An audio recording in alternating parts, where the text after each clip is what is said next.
Tom, I don't think we can hear you.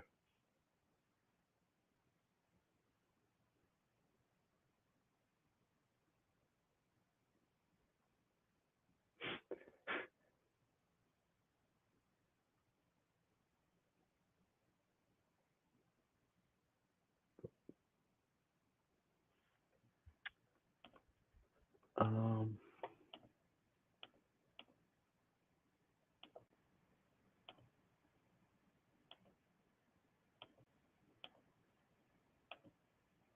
yeah.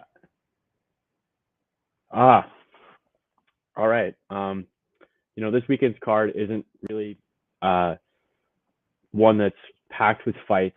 There are a couple of fights on there that we were talking backstage about. Some that are going to be completely one-sided. But before we go to the main card, let's take a look at some of these prelim fights. Jonathan Martinez and Vince Morales is not really one that we intended on talking about originally. But it really jumps out to me. There's a lot of hype around Vince Morales for whatever reason. He's 11-5, and he has a 2-fight win streak against Luis Smolka and Draco Rodriguez, who are two pretty middling guys. Before dropping 2 straight to Chris Gutierrez and Benito Lopez. So he's kind of all over the map. Some of his losses you'll see: Domingo Pilarte, Song Yadong, and Chris Gutierrez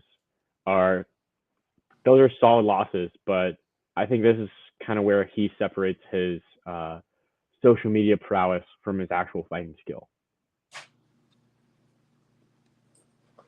Cooper, can you hear me now? I can, yeah. All right, great. We're back up and running. If I caught the end of that correctly, we're talking about Chase Hooper? No, we're talking about Vince Morales, actually. Good. Even better. So, yeah, I didn't hear much of what you were talking about because I was finagling the technicalities and the ins and outs of everything. So I'm just going to ride with what you were saying and trust that your experience and your je ne sais quoi, it was totally correct, on point, and nobody has a better analysis. As far as restarting the video, hi, everybody. Welcome to the OTH MMA podcast for this weekend's UFC Vegas. I think it's 55, Holm versus Vieira. Take 2. I'm your host, Tom. I'm with Cooper Burke. You can find our Twitters below. Make sure you follow us on OT Heroics MMA on Twitter and Overtime Heroics MMA on YouTube. If you're watching on YouTube, make sure you go ahead and like, subscribe, and shoot us a comment. We want to know. We want to hear from you. Let us know what you're thinking and, what you want to see out of this podcast. What questions you have, what you want us to answer, what direction you want us to take it.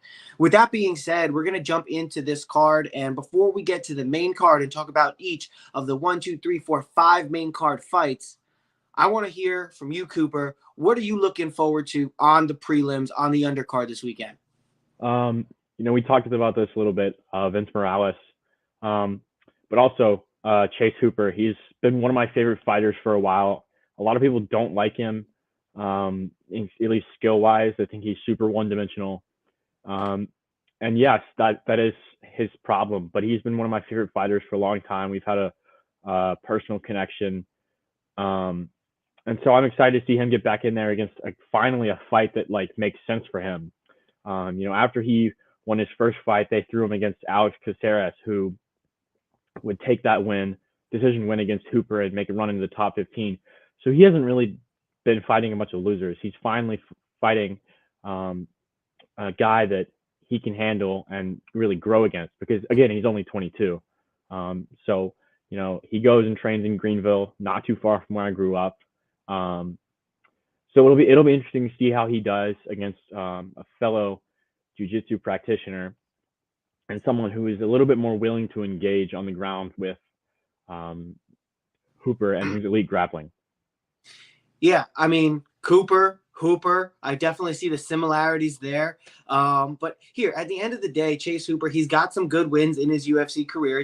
Daniel Tamer, KO, from the ground and pound, or TKO from the ground and pound. Peter Barrett, he got that submission via heel hook just over about a year and a half ago. So he's got some good wins inside of the UFC. I mean, at least for his caliber level of fighter. But when you're 22 and you're growing up in the UFC, it's really hard to predict your fights because you can make great leaps and bounds and strides in between the last time we see you. And in this particular case, he's coming off a fight 11 months ago against Steven Peterson where he lost a unanimous decision. But at the end of the day, I know he's been working with Stephen Wonderboy Thompson and Ray Thompson over there at Upstate Karate.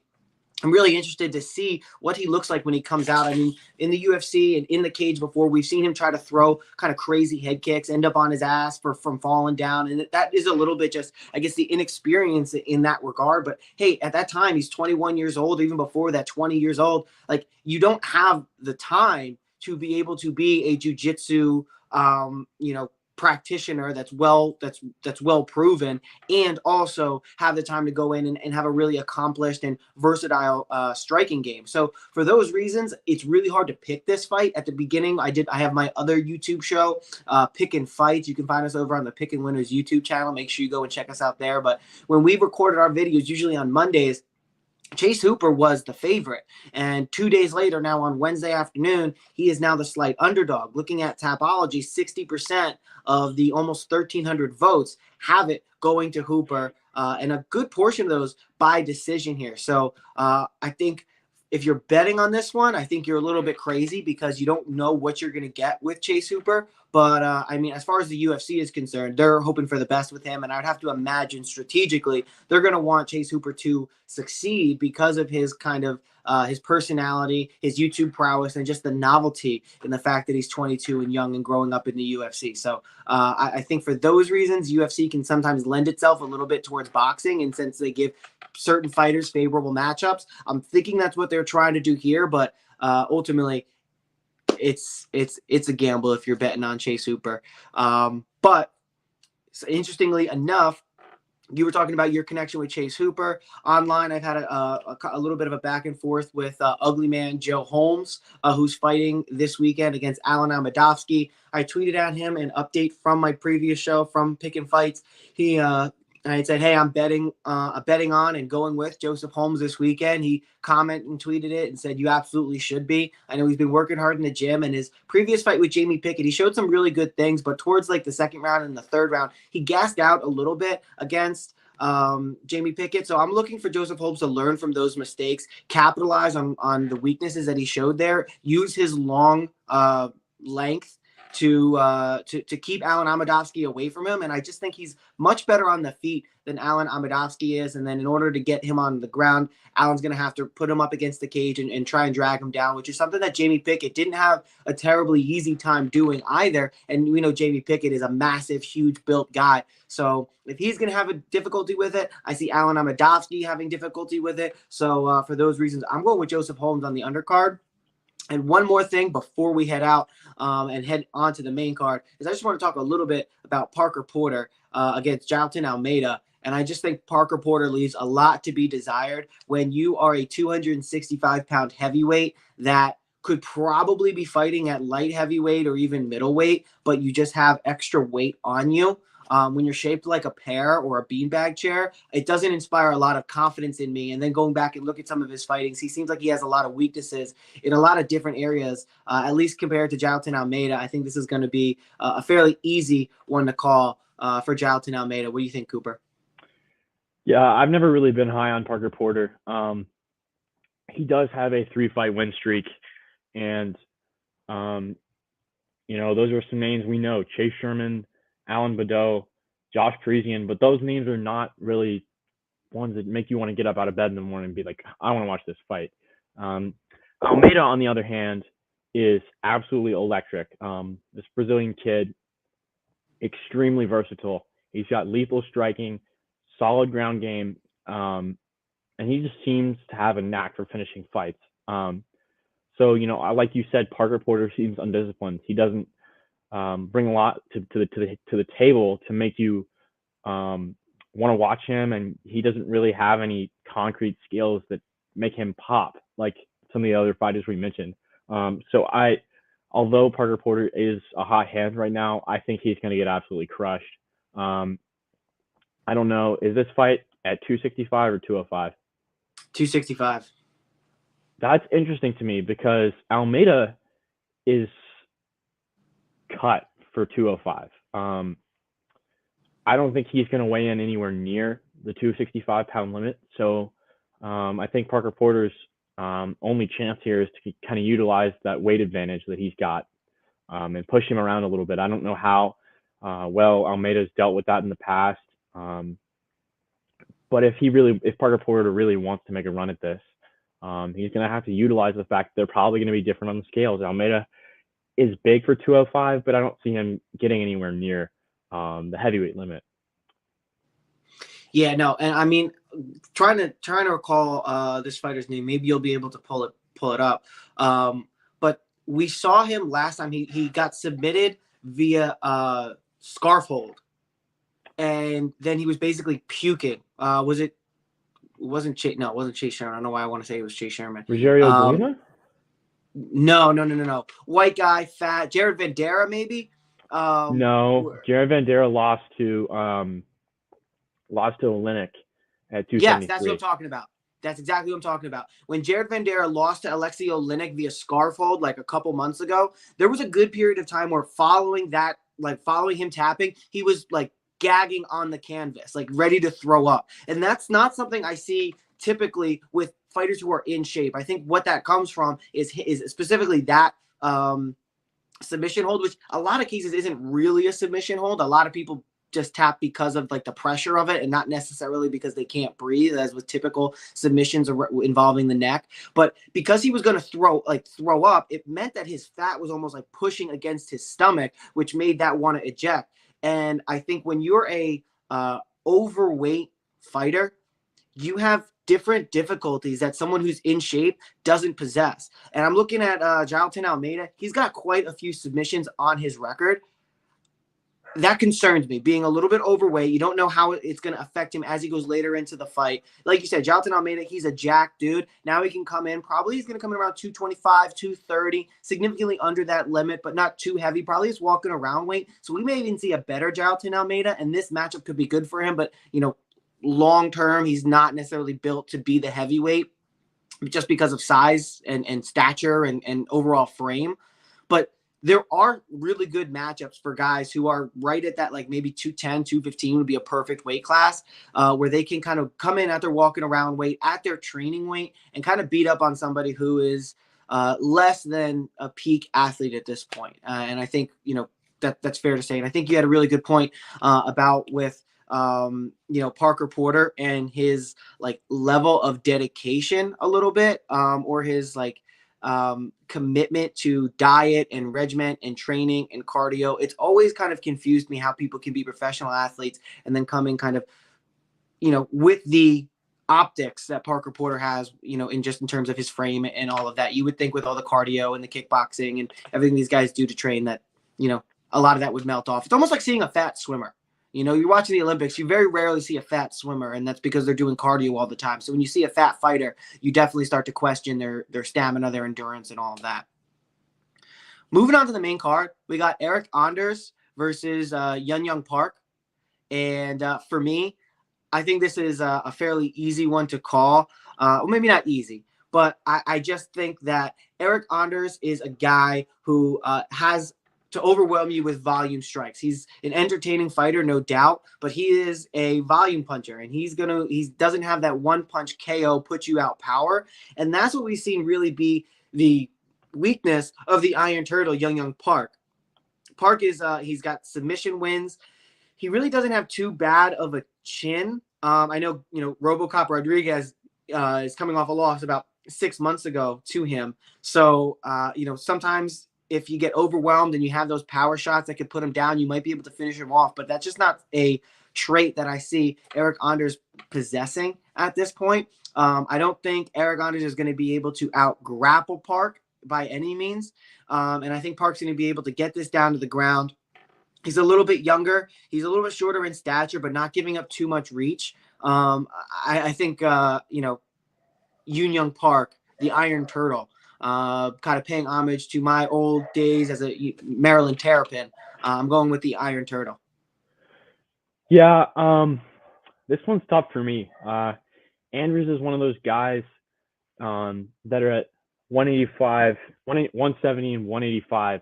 Those fighters that you'll see, you're like, oh my God, they're fighting again. It's like the fourth time they fought this year. Andrews is one of those guys that you see all the time, and he kind of bounces around both those weight classes.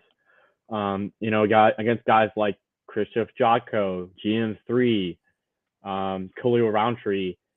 These are all familiar names, but they always seem to be fighting each other. So he's been around for a while, and he lost a decision to Krzysztof Jotko, and then most recently to Andre Muniz. So that concerns me a little bit. It's an early submission win to a guy like Muniz. And then his opponent, the Iron Turtle, is much stronger on the ground than Muniz was, and he's 13-5. He did have that knockout loss to RoboCop Rodriguez, but he's got some solid wins that I'm looking at here. Tufan and Chuck Lee, John Phillips, Marc-Andre Barriault. Those are three names that I would be happy with walking away with wins from. So like you said, the Iron Turtle, like call him the Iron Turtle because he's just a fantastic grappler, almost like an Iron Turtle on the ground would be. And I think this is where he gets it going. Eric Andrews has that reputation of being a guy that you pick up a win off of, and he's a solid fighter, but he's nowhere near top 15 material, but he will propel you to the next step. So I'm going to have to go with Jun Young Park for sure. Yeah, I'm right there with you. Like I said, I think Eric Anders on the feet doesn't have it in his hands in order to put Jun Young Park away, per se, with that knockout power. And then when it comes to grappling, I have to also lean in the direction of the Iron Turtle. And when you have both of those areas, it's really hard for me to pick against you in that fight. Moving up the card, we go on to Pollyanna Vienna versus Tabitha Ricci, which is probably one of the harder picks on this main card. And the reason is because both of these women are about 500 in the UFC. Pollyanna Vienna starting her UFC career off with she had a win and then 3 losses back to back to back, which shows you kind of like the state of the UFC strawweight and the fact that, a fighter can have 3 back-to-back wins after only 1 win inside the UFC and still have the opportunity to come back and fight for 2 more wins. Now, she's going to be much longer in this fight, but both of these women are kind of good at the same things. Both of them leave a lot to be desired when it comes to their stand-up, and they're both pretty accomplished on the ground. Ricci's Tabitha Baby Shark Ricci is a black belt in jiu-jitsu. Pollyanna Vienna, she is a brown belt. I think Pollyanna Vienna, her camp has close ties. Tata Fight Team, I think they have close ties to Shoot the Box. So you can hope that maybe coming into this fight, 29 years, almost 30 years old, she will maybe have improved her stand-up a little bit. But here's the thing. Having a reach advantage is fantastic. But if you don't know how to use it, sometimes it can also be a disadvantage. And then when you have to make the same weight, when you're going to be longer, you're not necessarily going to be as strong or as compact. So I think for those reasons, if Tabitha Ricci can get inside, throw some short hooks, and then take this fight to the ground, land on top, I think there's going to be a lot of scrambles as these women are both well-versed on the ground. We could either see a ground matchup or we can see a standing matchup. And, if this fight stays standing for the majority, I really think the UFC is going to be unhappy with kind of the flow. This isn't a strong card to begin with, and then you're going to have a fight 1 in from the main card, and you're already putting most casual fans to sleep, no matter how exciting that Eric Anders and Jun Young Park fight is. Again, that's going to be another probably grappling heavy if Park has his way. So you're starting off a main card with 2 back-to-back grappling fights on an already a weak card. It's almost like the UFC is just kind of waving the white flag and heading into Memorial Day break. So not great from the UFC here, but back to these 2 women. I think Tabitha Ricci is going to be able to get in there, and then when they get to the ground, I think because she's a little bit more compact, she's going to end up on top. I think Pollyanna Vienna is going to try and work from the bottom. I think I don't know if it was Emily Spitfire Whitmire when she went up against her. She ultimately got that win by armbar, but in the 2 minutes that she was trying to get the armbar, she had thrown up 3 or 4 other submission attempts. But Emily Spitfire Whitmire is 4-3, and I'm not even positive that she's still in the UFC. So when you kind of compare those wins, yeah, she's got 2 wins or 3 wins in the UFC. But when you look at the caliber opponent that she's gotten these wins against, and then you have Tabitha Ricci, where her only loss in the UFC was to Manon Fiorot. It was by KO, TKO. It was standing, so it wasn't necessarily like a chin issue. But Manon Fiorot, we're seeing her go on and do really good things and put herself in real title contention. So just looking at the difficulty of opponents, looking at the statures a little bit, and at the end of the day, I think there's going to be a lot of people watching this fight, not necessarily for the fighter's skill, if you know what I mean. Yeah, I'm not excited about this fight, but they're both of these women are fairly Gorgeous. solid. However, this Hannah Cifers loss that Pollyanna Vienna had, that one really stings. Hannah Cifers has never really been a strong fighter in the strawweight division. And I know it's a split decision. I know like those losses are always up for debate. But I've never been high on Hannah Cifers when I watched her fight. So I don't really have a lot of confidence in Pollyanna Vienna. On the other hand, Tabitha Ricci, I was really impressed with her win against Maria Oliveira. It wasn't her first fight. They gave her a tough test to Manon Fiorot in her first fight. She did lose in the second round, but in her second fight in the UFC, she had a lot better control, seemed to have the nerves out of the way. She flowed a lot better. She seemed to fight smarter than she did against Fiorot, and eventually she got the nod. So I think that, she's got a lot going for her. She's got a lot of wins on the amateur circuit. The regional circuit. And they aren't names that most people would know, but they still seem to be fairly solid wins. And so she definitely has a better shot than she did her first fight. I don't know if this is going to be a finish just because how good or how strong Pollyanna Vienna is on the ground. She's got wins over Amanda Hebus and a lot of other funny names on the regional circuit, names you never really expect to see. However, I just think Tabitha Ricci's got a lot going for her. She probably won't get the submission or the knockout win, but I think she'll leave with a confident, pretty solid decision win here. Awesome. Yeah, I feel the same way. And like I said, I think Tabitha Ricci being a little bit smaller is going to work her way to the inside to where Pollyanna Vienna can't really use that length. Not that either woman has a particular upper hand when it comes to the striking game. I don't think either one has a particular upper hand when it comes to the grappling game either. So for those reasons, it's a bit of a toss-up here. If you are betting, I would say 100%. I have this rule. If it's a women's fight, 9 times out of 10, 8 times out of 10, it's going to go to decision. This one, I would almost guarantee is going to go to decision. So if you can take this one to go to decision, that Elise Reed, Sam Hughes to go to decision, I think you could set yourself up. And then you take Jailton Almeida to win over Parker Porter. That probably gets you a little bit of plus money. You have 3 fights to be interested in where you may not be. And boom. There you go. I also think you could probably put Eric Anders and Jung Young Park going the distance as well. Now you have a 4-fight parlay, probably around the plus 200 area. Make a little bit of dough on that. Keep yourself interested because the fights themselves may not be the ones to keep you interested. Moving up the card, we have, and here's another one that is probably a little on the easier side to predict. We just had a couple that are hard to say. We have an idea of where they might go, but who's ultimately going to get the win? That one's questionable. But as far as this one goes, we have Chidi Nojukani versus Dushko Todorovic. I'm going with, actually, you know what? I'm going to change it up a little bit. I'm going to talk about each fighter first, and then I'll let everyone know who we're going with, kind of see if we can keep people engaged.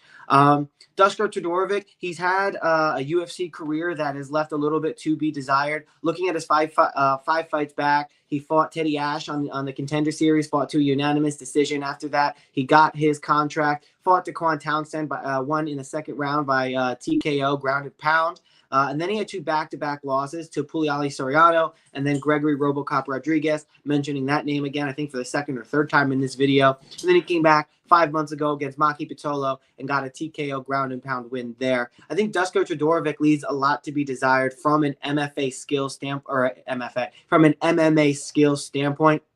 I don't think he's got a ton of power in his hands against guys with better chins. He can definitely beat you with the ground and pound, as we've seen a couple times, but it's not like he excels in any one particular area. Chidi Nojukani is a guy who's coming over from Bellator. He may be a little bit later on in his career, like a little heading towards the outside of his prime, but he's also on a 3-fight win streak here. I mean, LFA, he got a TKO over Christian Torres. And then when he was on the Contender Series, TKO ground and pound win over Mario Sousa, and then Marc-Andre Barriol, TKO overhand right to ground strike. So this is a guy who definitely has power in his hands, can put you down and finish you there. He's not totally inept when it comes to the ground game, but kind of similar to what we're talking about with Pollyanna Vienna and being the longer fighter, but that being negated by not being able to use it. I think Chidi Nojukani is going to know how to use his 6-inch reach advantage. He's got a 2-inch height advantage over Dusko Todorovic. He's a long, lanky guy. He's got knockout power in his hands. He is quick, and he throws shots that sometimes come from a little bit of different angles that Dusko Todorovic may not actually be like looking for or harder to see. So for those reasons, I'm going with bang bang Chidi Nojukani. How about you, Cooper? Man, this is a little bit harder. I don't see the fight the same way you do. I haven't been the highest on Todorovic throughout his UFC career. That Punahele Soriano loss that really took a lot away in terms of my opinion of him. However, I thought he fought really well against Maki Pitolo. Pitolo is not one of those guys that you think is one of the better middleweights. He had a 4-fight losing streak until he beat Fernando Gonzalez. So, some of his wins may not be impressive, except for this one. He's going to be in the co-main event. He did beat Michel Pereira by punches in the first round. So that's a fun name. I like Todorovic in terms of he's got an it factor about him, and he's kind of fighting for something more. He was pretty highly touted going into the UFC, especially when you come into the Contender Series. A lot of those guys are guys the UFC want to see succeed because that's their flagship show. That's a show they can promote. So he's got a little bit more to fight for. I don't think he's got a lot of power, like you said. However, I don't think Njoukani is going to do very well here. That win against Marc-Andre Barriol is solid, but he was on a pretty poor run in Bellator, and he had to fight his way back to the Contender Series. So I think if Todorovic can kind of stick to his game and negate the Muay Thai of Njoukani, which, in the heavier weight classes, it's a little bit harder to get off those knees and sort of thing. But when they do land, they're a lot more devastating. So if he can kind of be conscious of his opponent's Muay Thai in the clinch and avoid that sort of situation when he's trying to grapple and trying to land those ground and pound strikes that he's known for, I think Todorovic is going to have a pretty decent chance at winning this fight. Yeah, I hear what you're saying. I just think Chidi Nojukani is going to be adept. He's going to know what Dusko Todorovic, easy for you to say, is going to come in and do to him. I think he knows that he's going to try and come in and shoot the takedowns and try and get him to the ground. And I think Chidi Nojukani is going to kind of know what's going on, use that length, use the elbows, use the knees to stop those shots from coming in. Looking at Tapology, I think they have 89% picking Chidi Nojukani at this point. Sometimes it makes sense to fade Tapology, so maybe not the best metric there. Coming in as a moderate favorite, I think he is looking at the thing right now, minus 190. So slight moving towards moderate. It'll be interesting to see where he comes in, closer towards where the books close. But yeah, I'm going to stay firm on Chidi Nojukani. I think that's one of the easier picks for me, but really interesting to see that you're on Dusko Todorovic, have a little bit of banter here back and forth. And, sometimes it's really good to hear the other side and make me contemplate a little bit. Moving up the card, this is one that I'm really, really torn on, and that's Santiago Ponzinibio versus Michel Pereira. Michel Pereira, we've seen him come in and be the wild guy. Tristan Connolly, he came out and he did, a whole dance routine prior to the fight. He did a couple backflips and some breakdancing moves as Bruce Buffer was announcing him, and then he was throwing flipping kicks. He flipped and landed on Tristan Connolly at one point. But since then, we also saw him gas out kind of towards the end. I think Michel Pereira is going to learn from that, and he's going to be a little bit better with his stamina management. Looking at Santiago Ponzinibio, this is a guy who had really, really high hopes coming into the UFC. He was on a run, and people had thought that, hey, this is a legitimate guy who could absolutely be the next champion. And then he was out for a decent amount of time with injuries here, and then he fought his way back. I mean, I think he took like 2.5 years off, came back, lost to Li Jingliang by KO to left hook. I think a little of that could be attributed to the ring rust of a guy who at that time was 33 years old, came back and got a really, really good win over Miguel Baeza, fighting deep into fighting to a decision. But that was after having giant welts on his lead leg in the first round, and he continued to just walk forward to where even in the second and the third round, he was the one landing the leg kicks, posting off of that front leg. So I think there's a lot of determination and discipline. A little bit of the opposite of Parker Porter, not to throw a ricochet shot at him, but I think there's a lot more discipline of the mindset in a guy like Santiago Ponzinibio, the Argentinian dagger. Yeah, he had a split decision loss over Jeff Neal, but nobody's going to knock you for that. Jeff Neal is a great fighter, and he's definitely solidified himself in the middle to the upper tier of this 170-pound division. I think, even though Michel Pereira, he is the younger fighter entering his prime, Santiago Ponzinibio is kind of on the way out. I don't know if I see Michel Pereira coming in there and finishing him. I mean, he's got the submission win over Zalem Imadiev. He's got a decision over Chaos Williams, which is nothing to scoff at. He has got a decision over Nico Price, which Nico Price sometimes leaves a lot to be desired. You don't know which Nico Price you're going to get, but that's not a bad win. And he's got the decision win over Andre Fiallo, who we just saw go out and get a wonderful knockout over a guy who's probably a little bit less caliber than really he deserves to be fighting at this point in his career. All of that being said, I'm not sold that Michel Pereira is going to be able to knock out Santiago Ponzinibio, especially when Miguel Baeza wasn't able to knock out Santiago Ponzinibio. Jeff Neal wasn't able to knock out Santiago Ponzinibio. Li Jingliang was, but I think that starched him a little bit and coming in a little bit rusty after having 2.5 years off and a ton of injuries. That being said, I am really, really torn. Both of these guys, they match up about the exact same in terms of their build. Pereira has 65% of the Tapology vote, 72% of that going by decision. I took Pereira initially at the beginning of the week, but I'm not sure. I think I'm going to go with Santiago Ponzinibio. Going back and watching that Miguel Baeza fight, even if he gets down on the scorecards, he's got that mental grit and the toughness to be able to come back in the second and the third round. I think Michel Pereira, even though we've seen him get better with his cardio as of late, he kind of fades later on in the fights. So for that reason, I'm going with Santiago Ponzinibio winning the 29-28 decision. What about you?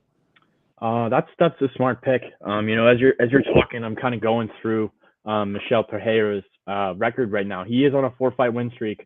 When I start to look at the names, there are kind of little red flags that pop up here and there. Chaos Williams, people were super high on this kid when he came up. He had a lot of power for 170, but then we saw him start to edge toward the upper echelon of the welterweight division, and that's where problems started for him. He started to have to wrestle, started to have to branch out in his game, and so that win, while name recognition, Chaos Williams, that's an okay win, but I think for Michel Pereira, I think it gets watered down a little bit by how we've seen Chaos Williams fight in his last couple of fights. I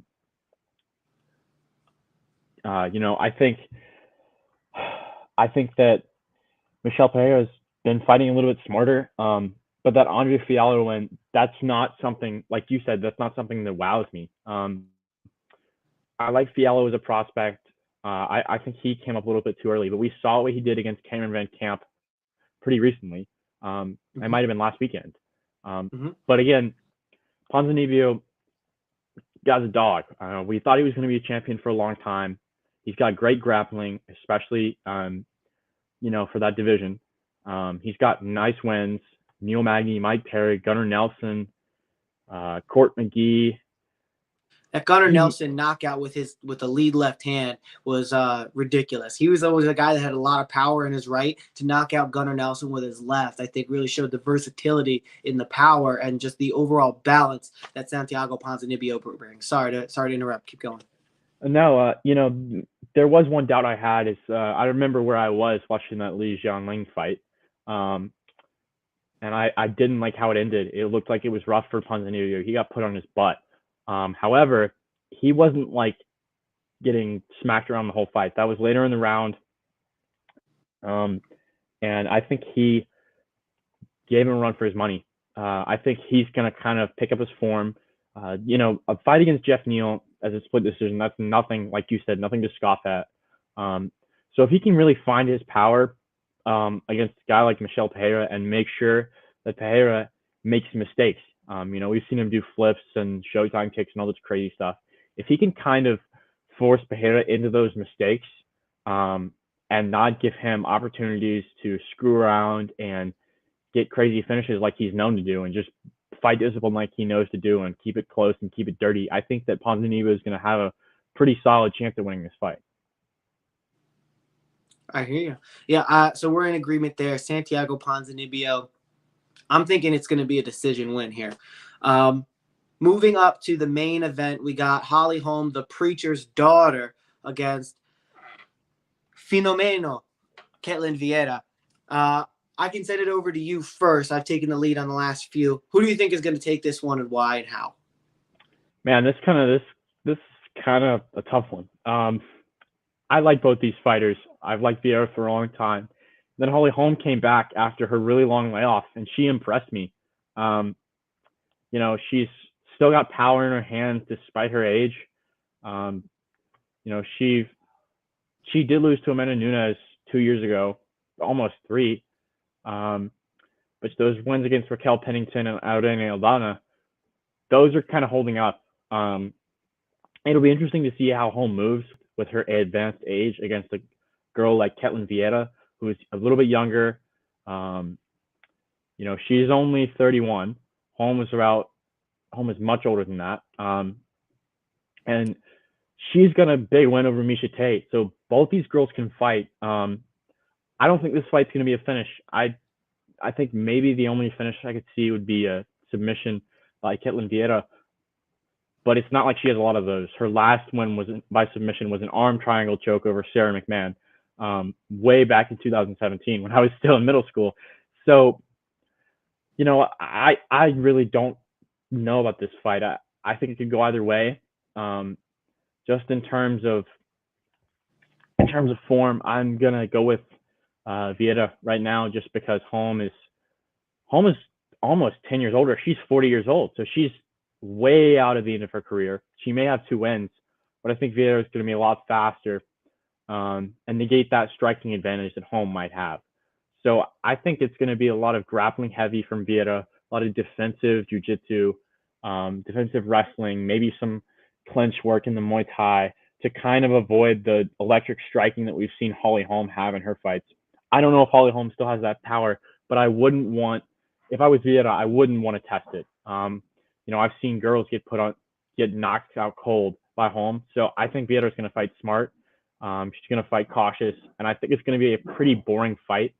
So I'm going to have to go Vieira 29-28 on the scorecards. So it's a 5-round fight. So I'm assuming. Oh yeah. How's the last 2 going to go for you? I'd say it's going to be either 4-1 or 3-2 Vieira. Okay, interesting. I'm going to go with the other way, and here's a couple of reasons why. I'm going with Holly Holm, but that definitely is going to have an asterisk next to it. Holly Holm is 40 years old. She's almost 41 years old. We haven't seen her fight in a year and a half, so you don't know what you're going to get at a fighter at that advanced of an age with that type of layoff. You don't know what she's going to get, but she's not like these other fighters who will go and appear in movies or do other things. She's been in the gym at Jackson Wink. She's been training. She has a long boxing career. She's talking about fighting Amanda Serrano potentially and have Eddie Hearn kind of call her back into the boxing ring. I think she would absolutely get annihilated. She doesn't want that fight, but it could be the money fight and a chance to win, like I said, the money fight, a chance to really cash that bag in. Here's the thing. People have tried to get Holly Holm to the ground and have been very unsuccessful. We look at, MMA Ath a little bit, but Holly Holm a year and 7 months ago when she fought Irene Aldana, she looked really good. She fought her to a unanimous decision. She, kind of dominated that fight and showed that at 38, 39 years old, she can still do it with the best of them. When Irene Aldana fought Caitlyn Vieira, she got knocked out with a heel KO TKO from a left hook. I think Caitlyn Vieira is really strong on the ground, but is not as strong on the feet. And when she can't get her opponent to the ground, that creates problems for her. And I think Holly Holm, up until this point, has been really good at keeping fights standing. And for that reason, I mean, she knocked out Ronda Rousey. Ronda Rousey couldn't use any of her judo on Holly Holm. And Holly Holm is an intelligent fighter. She knows about positioning. She knows how to use her legs. She obviously knows how to punch and strike and getting in and out of range. So I think Holly Holm is going to be able to, as long as her body doesn't fail her at 41 or 40 going on 41. I think she is actually, and earlier in the week, I took Caitlyn Vieira. So, no matter what, I'm going to have a clip of me picking this correctly, but I'm going with Holly Holm here. And I feel better about it than I felt about Caitlyn Vieira. Like I said, it's a bit of a coin flip because you don't know what Father Time is going to do. He's always going to catch up to us, and is now the time for Holly Holm. But I think mentally she's there. She's going to be able to use her distance. And these girls are like virtually the same size, 69 to 68 inch reach for Caitlyn Vieira. Both 5'8", coming in at the same frame, same build. I just like the stand-up and the long history that Holly Holm has of standing on the feet and winning things by decision. I don't think she necessarily has that power, although power, they say, is the last thing to go. That's why you'll see guys in the heavyweight division, 38, 39, 40 years old, still doing it, still able to. But I think in this specific one is a bad matchup for Caitlyn Vieira. I don't think she'll be able to get Holly Holm to the ground. However, if Father Time does what it does to everybody, that would swing me back to Caitlyn Vieira. So with that being said, we went through all of the main card. We hit on 1, 2, 3 of the undercard. So that's 8 out of the 11 fights going on. And you also talked about Vince Morales. So, basically, guys, we have you covered as far as most of the card goes.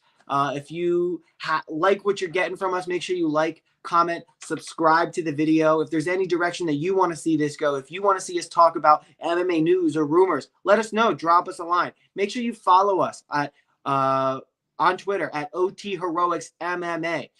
Make sure you follow us and subscribe to us on YouTube.